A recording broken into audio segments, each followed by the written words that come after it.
Hey everyone, welcome back to the podcast. I'm Sarah. And I'm Jake. How are you doing today, Sarah? I'm doing great, Jake. Actually, I want to tell you something funny that happened to me this morning. Oh yeah? What happened? So, I was making my coffee, right? And I was thinking about today's episode, and I realized something. I was thinking about it in English, not in my first language, but in English. And I didn't even notice at first. That's amazing. That's actually a really important moment for any language learner. When you start thinking in English without trying, that's when you know you're making real progress. Exactly. And that's actually the perfect introduction to today's topic. We're going to talk about how to improve your English every single day. Not with boring textbooks or expensive classes, just simple habits, easy things you can do every day. Yeah, and I think a lot of people who are listening right now probably feel stuck. You know that feeling? You study English, you watch videos, you do exercises, but you don't feel like you're getting better. Oh, I know that feeling so well. It's frustrating. But here's the good news. Today, we're going to share 5 simple daily habits that will help you improve your English. And the best part? They don't take a lot of time. That's right. Maybe 30 minutes a day. That's it. So, are you ready? Let's do it! But first, let's go over some important words and expressions that we're going to use today. Jake, can you start with the first one? Sure. The first word is habit. A habit is something you do regularly, almost automatically, like brushing your teeth. That's a habit. You do it every day without thinking about it. Exactly. And we want English to become a habit too. The next expression is to make progress. It means to improve, to get better at something. For example, I'm making progress in my English. Good one. Another important word is routine. A routine is a set of habits you do in a specific order. Your morning routine might be wake up, take a shower, eat breakfast, go to work. And today we want to help you create an English routine. Next word, consistent. Consistent means you do something regularly, not just sometimes. You need to be consistent if you want to improve. So, not just studying on Monday and then nothing for 2 weeks. Right. Another useful expression is to keep track of. It means to write down or remember your progress. For example, I keep track of new words in a notebook. And the last one for now, fluency. Fluency is when you can speak smoothly, naturally, without stopping too much to think. That's the goal for many learners. Perfect. So those are the key words: habit, make progress, routine, consistent, keep track of, and fluency. You're going to hear them a lot today. All right, so let's jump into our first daily habit. Sarah, what's habit number 1? Habit number 1 is think in English. I know, it sounds difficult, but it's actually easier than you think. Can you give us an example? Of course. So imagine you're getting ready in the morning. Instead of thinking in your language, try to describe what you're doing in English. Like, I'm brushing my teeth. Now I'm getting dressed. I'm putting on my blue shirt. Simple sentences. Oh, I see. So it's like narrating your life in English. Exactly. And you don't need complicated sentences. Start simple. Let me show you. Jake, pretend you're making breakfast. Okay, so I'm in the kitchen. I'm opening the fridge. I'm taking out some eggs. I'm going to make an omelet today. See? That was great. And you used the present continuous, which is perfect for describing what you're doing right now. And honestly, it's kind of fun. It feels like a game. It does. And here's a tip. If you don't know a word, don't stop. Just describe it in a different way. For example, if you don't know the word fridge, you can say, the cold box in the kitchen where I keep food. That's actually a great strategy. It helps you practice describing things, which is a really useful skill. Exactly. And over time, you'll want to learn the correct word, so you'll look it up. That's how you build vocabulary naturally. All right, let's talk about habit number 2. This one is my favorite. Listen to English every day. Yes, and I don't mean sit down and study for an hour. I mean listen passively while you do other things. Right, like listening to a podcast, like this one, while you're driving, cooking, or exercising. Let me give you a real situation. Jake, imagine you're talking to someone who says they have no time to study English. Oh, I hear that all the time. I don't have time to study. So what would you tell them? I would say, do you drive to work? Do you cook dinner? Do you go for walks? You can listen to English during all of those activities. You don't need extra time. That's perfect advice. And the key word here is active listening versus passive listening. Passive listening is when English is just playing in the background. Active listening is when you really focus and try to understand. And both are useful, right? Yes, passive listening helps your brain get used to the sounds and rhythm of English. Active listening helps you understand specific words and grammar. You need both. So a good routine might be passive listening during your commute, and then maybe 10 minutes of active listening when you get home. Exactly. And don't worry if you don't understand everything. That's completely normal. Even understanding 50 or 60% is great progress. Good point. Now, habit number 3. This one is interesting. Talk to yourself in English. I know it sounds strange, but it really works. And there's a reason for that. When you talk to yourself, there's no pressure. No one is listening. No one is judging you. You can make mistakes, and it's fine. That's true. A lot of people are afraid to speak English because they're worried about making mistakes. But when you're alone, there's no stress. Exactly. So, let me show you how this works. Imagine you're at home and you're trying to decide what to eat for dinner. Okay, so I would say something like, what should I eat tonight? I could make pasta, or maybe rice with chicken. Actually, I had pasta yesterday, so let me try something different. Maybe I'll make a salad with some grilled chicken. That was perfect. You just practiced making decisions in English, using modal verbs like could and should, and talking about food, all by yourself. And it was easy. I didn't need a teacher or a partner. Right. And here's another tip. You can also practice conversations with yourself. Play both roles. Like, pretend you're ordering coffee at a cafe. Oh, like this? Hi, can I get a medium latte, please? And then I answer myself, sure, would you like that hot or iced? And then, iced, please.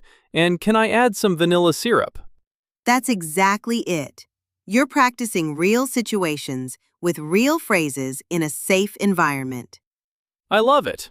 All right, habit number 4. Read in English for 10 minutes a day. This is so important, and a lot of people skip this step. Reading is one of the best ways to learn new vocabulary and see how grammar works in context. But here's the thing. You don't need to read a long novel. You can read anything. Social media posts, news headlines, short articles, recipes, even product descriptions. Exactly. The key is to choose something that interests you.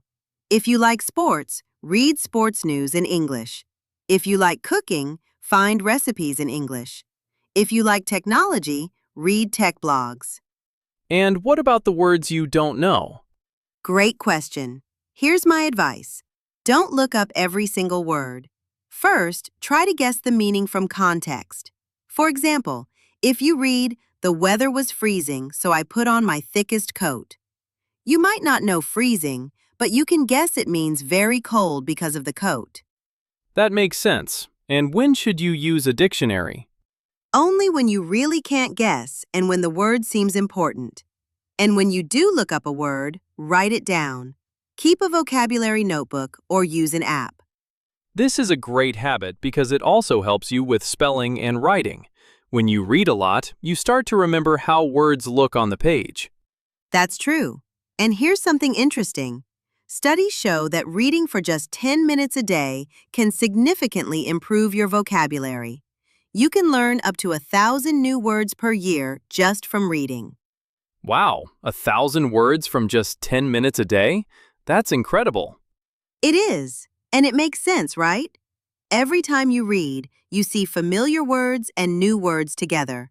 Your brain makes connections naturally.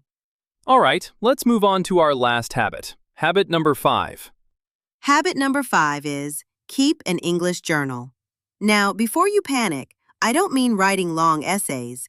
I mean writing just 3 to 5 sentences about your day. Oh, that's not scary at all. Can you give us an example? Sure. A journal entry might be, "Today was a good day. I woke up early and went for a walk. The weather was nice and sunny. After that, I had breakfast with my family. I ate toast and drank orange juice." See, that's simple, right? And you practice past tense, vocabulary for food, weather, and daily activities. Exactly. And the beautiful thing about a journal is that you can see your progress over time. After a month, go back and read your first entries. You'll be surprised at how much you've improved. That's actually a really motivating thing to do. It is. And here's a common mistake people make. They try to write perfect sentences. Don't do that. Just write. Even if you make mistakes, that's fine. The goal is to practice expressing your thoughts in English. Good advice. Now, speaking of mistakes, let's talk about some common errors that English learners make when trying to improve. Oh, this is important. Mistake number 1, studying only grammar. Grammar is important, yes, but if you only study grammar rules, you'll never learn to actually speak. That's so true. I've met people who know every grammar rule perfectly, but they can't have a simple conversation because they never practice speaking. Exactly. That's why our 5 habits focus on using English, not just studying it. Mistake number 2, comparing yourself to others. Everyone learns at a different speed. Don't look at someone who speaks perfectly and feel bad. Focus on your own progress. And mistake number 3? Trying to learn everything at once. Some people try to study vocabulary, grammar, pronunciation, and writing all in the same session. It's too much. Pick one thing to focus on each day. Monday is vocabulary day, Tuesday is listening day, and so on.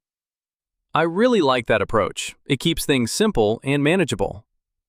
And here's one more mistake: not being patient. Learning a language takes time. You won't be fluent in a week or a month, but if you're consistent, remember that word from the beginning? You will make progress, guaranteed. Absolutely. Now, let's talk about some cultural tips that can help our listeners. Great idea! First, in English-speaking countries, small talk is really important. People talk about the weather, sports, or weekend plans all the time. Practicing small talk in your journal or when you talk to yourself is a great exercise. That's true. In the US especially, people expect small talk. If someone asks, "How are you?" they expect a short, positive answer like, "I'm good, thanks," not a long explanation of your problems. Good point! Another cultural tip: don't be afraid of making mistakes. Native English speakers are usually very patient and supportive when someone is learning their language. Most people will appreciate that you're trying. And here's a difference between British and American English. In the UK, people might say, "I'm brilliant, cheers." In the US, people would say, "I'm great, thanks." Same meaning, different words. That's a nice example. And my last cultural tip: watch TV shows and movies in English with subtitles. Start with English subtitles, not subtitles in your language. This way, you connect the sounds with the English words. Perfect. Now, let's do some practice. I'm going to give you some situations, and you try to respond. Ready, listeners? Let's do it. Situation 1. Your friend asks you what you did to improve your English this week. What do you say? A good answer could be, "This week I listened to a podcast every morning, I read a short article about technology, and I wrote in my journal every night." Great! Situation 2. Someone tells you, "I want to learn English, but I don't have time." What's your response? You could say, "You don't need a lot of time. Just 15 to 30 minutes a day is enough. You can listen to English while you cook or drive." Perfect. Situation 3. You want to describe your English learning routine to a friend. My daily routine is simple. In the morning, I think in English while I get ready. During my commute, I listen to a podcast. At lunch, I read a short article. And before bed, I write 3 sentences in my journal. That was excellent, Jake. And listeners, you can practice these same situations at home. Say the answers out loud. Great advice. So, let's wrap up today's episode. Sarah, can you give us a quick summary? Of course! Today we learned 5 daily habits to improve your English. Habit 1. Think in English during daily activities. Habit 2. Listen to English every day, both actively and passively. Habit 3. Talk to yourself in English without pressure. Habit 4. Read something interesting in English for 10 minutes. And Habit 5. Keep a simple English journal. And remember, the key word is consistent. Do these things every day, even for just a few minutes, and you will see results. Your homework for this week is to try all 5 habits. Start tomorrow. And in the comments, tell us which habit is your favorite. We'd love to hear from you. And if you found this episode helpful, please hit the like button and subscribe to our channel. We post new episodes every week to help you improve your English. Thanks so much for listening, everyone. We'll see you in the next episode. Bye, everyone. Keep practicing. Bye-bye. That's right. Keep going. We'll see you in the next episode. Bye, everyone. Bye. Happy thinking in English. That was beautiful, Jake. And that's actually a great way to practice your English, by encouraging other people in English. You practice your speaking, and you make someone's day better. It's a win-win situation. A win-win means both people benefit. You practice your English, and they feel better. Everybody wins. And one more. Scenario 5. You're having a bad day with English. Nothing is making sense. What do you tell yourself? I would say, it's okay to have a bad day. This doesn't mean I'm failing. Tomorrow will be better. I just need to take it one step at a time. That was perfect. And honestly, talking to yourself in English is one of the best things you can do. It's free, you can do it anywhere, and nobody is judging you. Self-talk in English. That's actually a great habit to build. Absolutely. All right, let's wrap things up. Jake, can you give our listeners a quick summary of what we talked about today? Of course. So today we talked about how your mindset is the key to improving your English. We learned some important vocabulary like mindset, mindset shift, fluency, consistency, comfort zone, growth, and progress. We also learned some great expressions like take it one step at a time, get the hang of something, be on the right track, push through, and it's about the journey, not the destination. We talked about common mistakes like only studying grammar, translating in your head, comparing yourself to others, and giving up too soon. And we practiced real conversations and scenarios that you can use in your daily life. So here's your homework for this week. Every morning, I want you to say one positive thing about your English in English. Something like, I am making progress, or I am getting better every day. That's such a great homework assignment. And also, try to speak English out loud for at least 5 minutes every day. Talk to yourself, describe what you see, narrate your day. Just get those words out of your mouth. If you enjoyed this episode, please hit that subscribe button and leave us a comment telling us about your English learning journey. We love reading your stories. And remember, you are already amazing for being here and investing in your English. Don't give up. You've got this. You've got this. See you in the next episode, everyone. Bye-bye.